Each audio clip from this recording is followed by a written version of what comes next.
നാളെ ഓഗസ്റ്റ് 5 ബുധനാഴ്ച.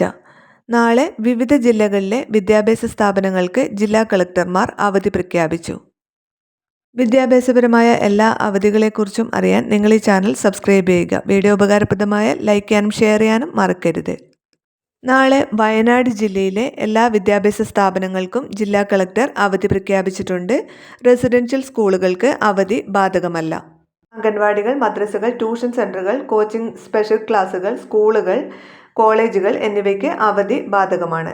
അവധി അറിയിപ്പ് കാസർഗോഡ് ജില്ലയിലാണ്. കാസർഗോഡ് ജില്ലയിൽ അതിതീവ്ര മഴയ്ക്കുള്ള റെഡ് അലേർട്ടും അതുപോലെ തന്നെ നാളെ അതിശക്തമായ മഴയ്ക്കുള്ള ഓറഞ്ച് അലർട്ടും പ്രഖ്യാപിച്ചതിനാലും ജില്ലയിൽ നാളെ വിദ്യാഭ്യാസ സ്ഥാപനങ്ങൾക്ക് ജില്ലാ കളക്ടർ അവധി പ്രഖ്യാപിച്ചു.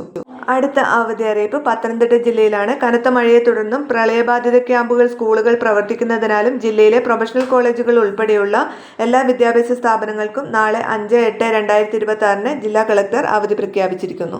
അതുപോലെ തന്നെ ആലപ്പുഴ ജില്ലയിലെ വിദ്യാഭ്യാസ സ്ഥാപനങ്ങൾക്കും നാളെ ജില്ലാ കളക്ടർ അവധി പ്രഖ്യാപിച്ചിട്ടുണ്ട്. പ്രൊഫഷണൽ കോളേജുകൾ ഉൾപ്പെടെയുള്ള എല്ലാ വിദ്യാഭ്യാസ സ്ഥാപനങ്ങൾക്കും നാളെ അവധിയാണ്. അതുപോലെ തന്നെ ഇടുക്കി ജില്ലയിലെ വിദ്യാഭ്യാസ സ്ഥാപനങ്ങൾക്കും നാളെ ജില്ലാ കളക്ടർ അവധി പ്രഖ്യാപിച്ചിട്ടുണ്ട്. അതേസമയം കോഴിക്കോട് ജില്ലയിലെ ദുരിതാശ്വാസ ക്യാമ്പുകൾ പ്രവർത്തിക്കുന്ന സ്കൂളുകൾക്ക് മാത്രമാണ് നാളെ അവധി പ്രഖ്യാപിച്ചിരിക്കുന്നത്. സംസ്ഥാനത്ത് ഇന്ന് പത്തനംതിട്ട, കോട്ടയം, ഇടുക്കി, എറണാകുളം, കണ്ണൂർ, കോഴിക്കോട്, വയനാട്, കാസർഗോഡ് ജില്ലകൾ റെഡ് അലർട്ടാണ് പ്രഖ്യാപിച്ചിരിക്കുന്നത്. ഓറഞ്ച് അലർട്ട് പ്രഖ്യാപിച്ചിരിക്കുന്നത് ആലപ്പുഴ, തൃശ്ശൂർ, പാലക്കാട്, മലപ്പുറം ജില്ലകളിലാണ്. ഇനിയും വിവിധ ജില്ലകളിൽ അവധി പ്രഖ്യാപിക്കാനുള്ള സാധ്യതയുണ്ട്. അപ്പോൾ ഈ വീഡിയോയുടെ കമൻറ്റ് ബോക്സിൽ പിൻ ചെയ്ത് വയ്ക്കുന്നതായിരിക്കും. അപ്പോൾ വീഡിയോ ഷെയർ ചെയ്യാൻ മറക്കരുത്.